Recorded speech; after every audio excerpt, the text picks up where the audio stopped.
Hello everyone, Peter here, a bit dark, but still me, still saying me. Guys, two updates.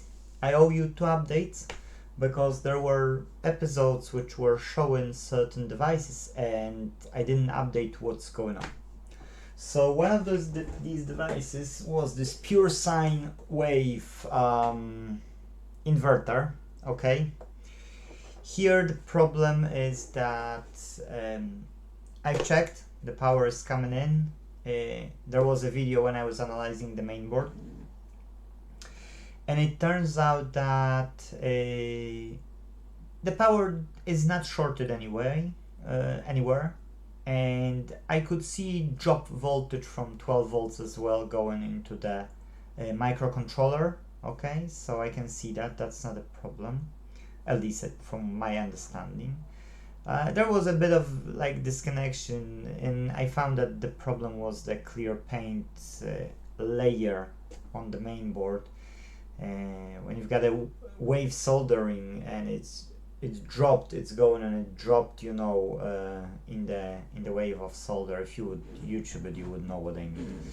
Then they covered it, with a spray, or probably spray, I don't know, but probably they sprayed whole mainboard, which is not something you like to work with, but at the end of the day, it's still manageable.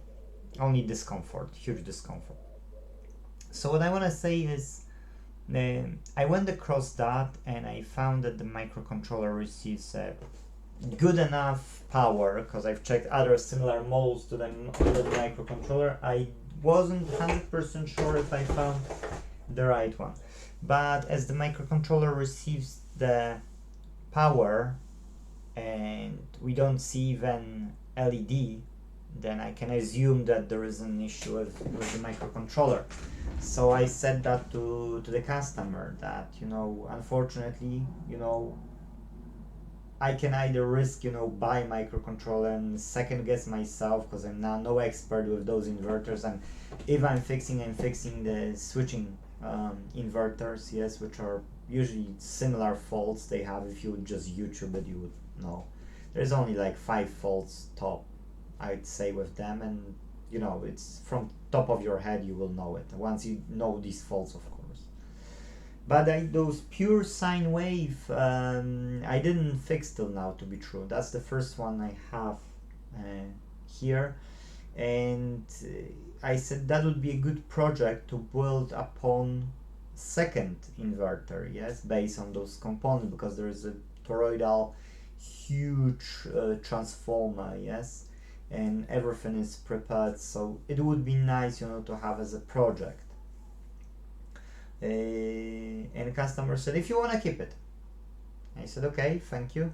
And I did contact that company. Still, I did contact that company just to be on the safe side. I wanna, I wanna make sure that I done everything for this customer what I could, and I did ask a question to Victron Energy if they can help me with either supplying schematics to it or helping with diagnosing of this equipment, yes.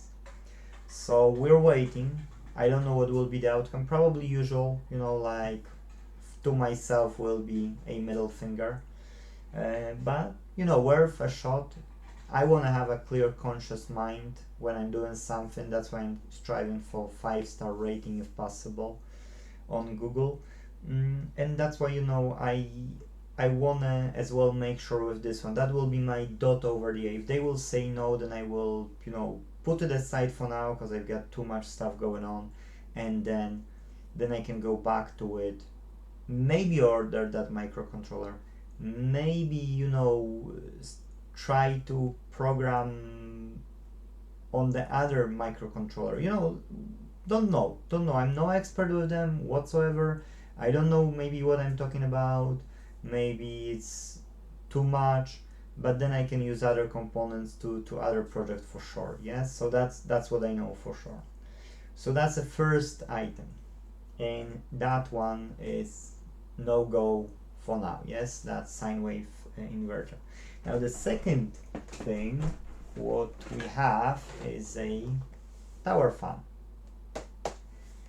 One of the customers have gave me NTV and a printer, and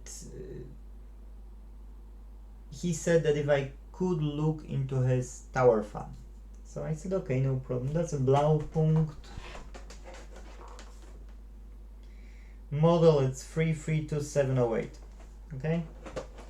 So I did check that the capacitor was 0.8 microfarad, not 1.2. I've replaced that to 1.2, still dead. I've checked power on the,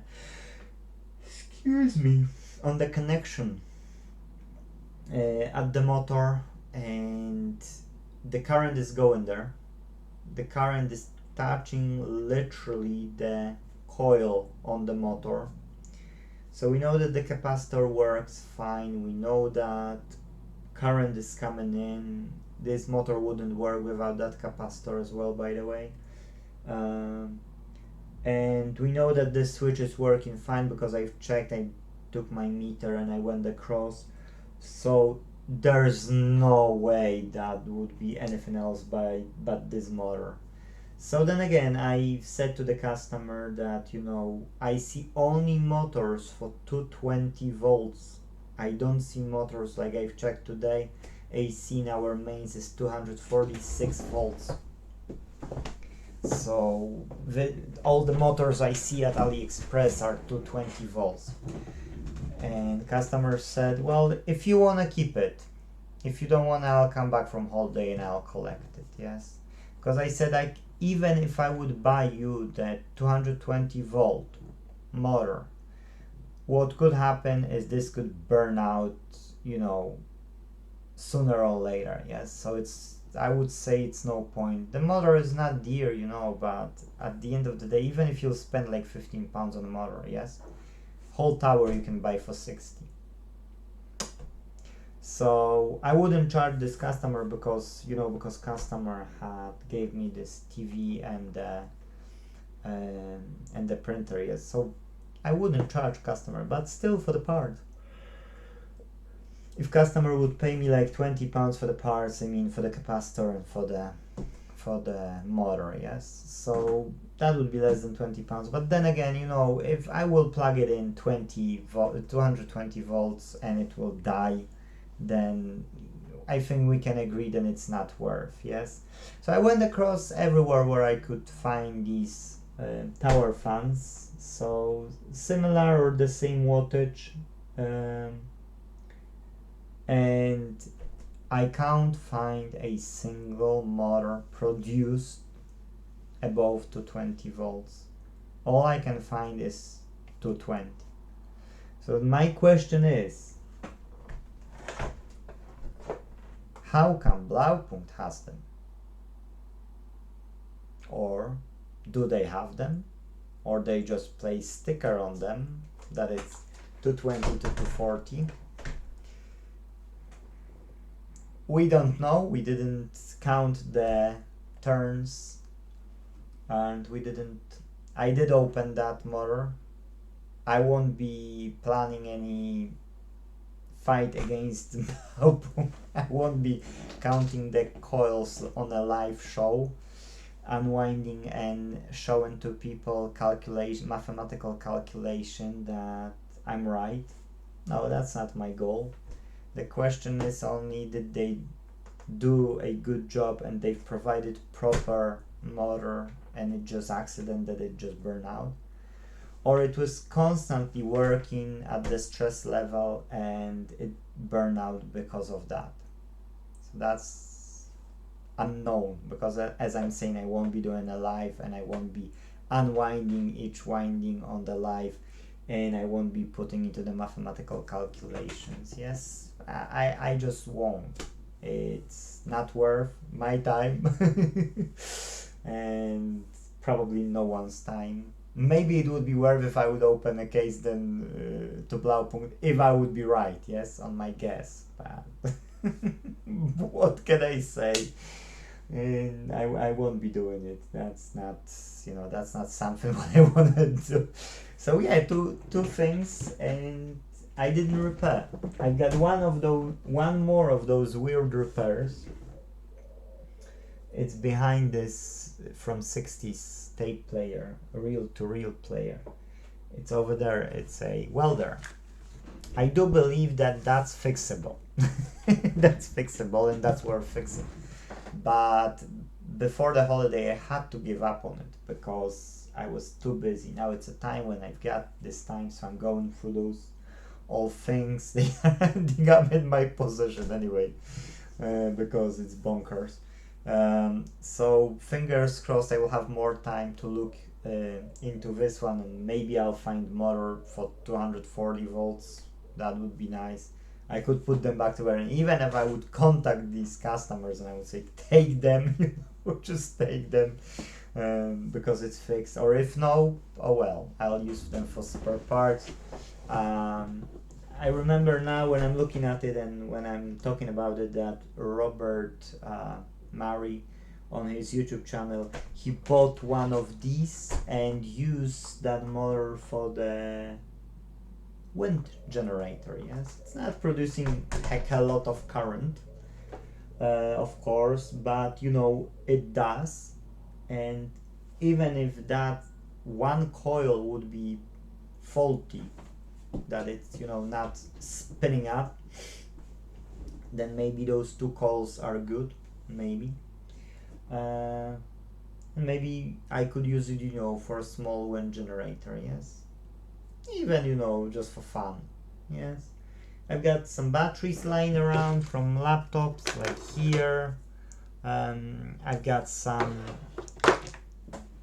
charging system for these batteries, or even here. Look. Yes, so I can charge them. How many? That's B1, B3, B2, B1. Okay, so I see 1, 2, 3, 4 I can charge from it. So, you know, I see why not. So I could, because this power management failed here, and this chipset, I don't care about it, so I will just rip it off and I can use my power management, no problem. And the batteries are good because I've tested them, and they are charging because I've tested them. So, you know, if I would have some small wind generator, it's Scotland, it's plenty of wind here. I'm surprised that now it's no wind. So I can use it, you know, to charge it.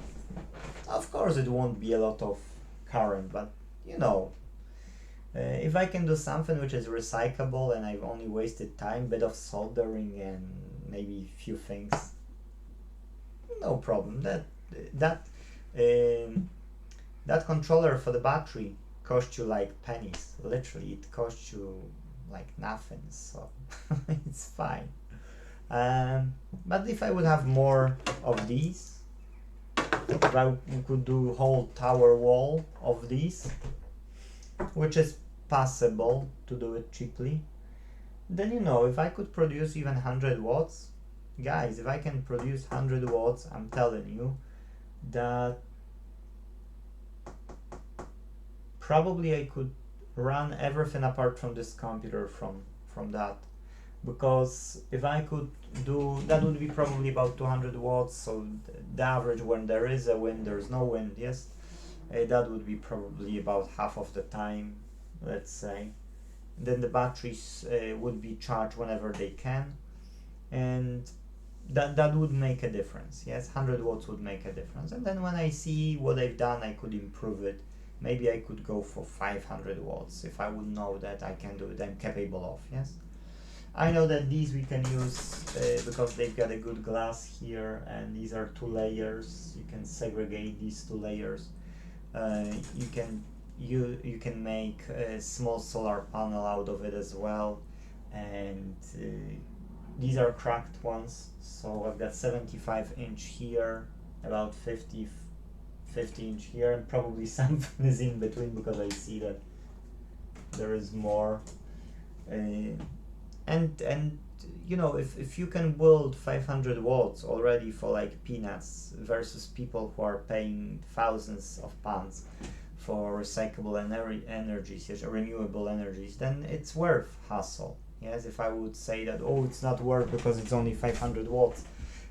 Yes, but if I paid for this 500 watts, let's say £10, or even £50, or let's make it 100. Yes, let's make it 100. Peter paid £100, but he got 500 watts at home for that £100. It will turn over much quicker than these people who pay thousands for a few kilowatts. Yes, so that's what I meant. But anyways, so that's what we have. Thank you for watching.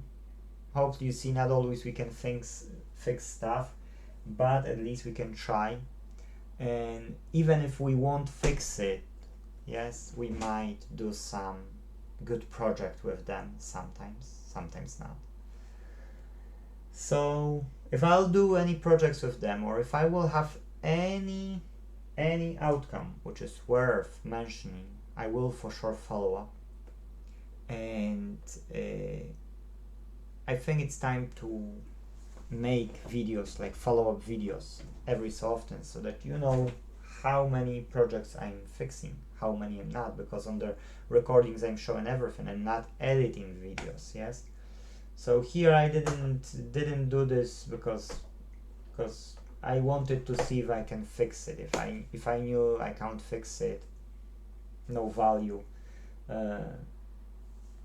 for the viewer, I'd say. Yes, so guys, thank you for watching. It's 16 minutes, but hopefully you've got some value out of this recording. At least if no, I've got a vlog as an update on what's going on. Thank you guys, see you in the next video. If possible, let's save them all. Take care.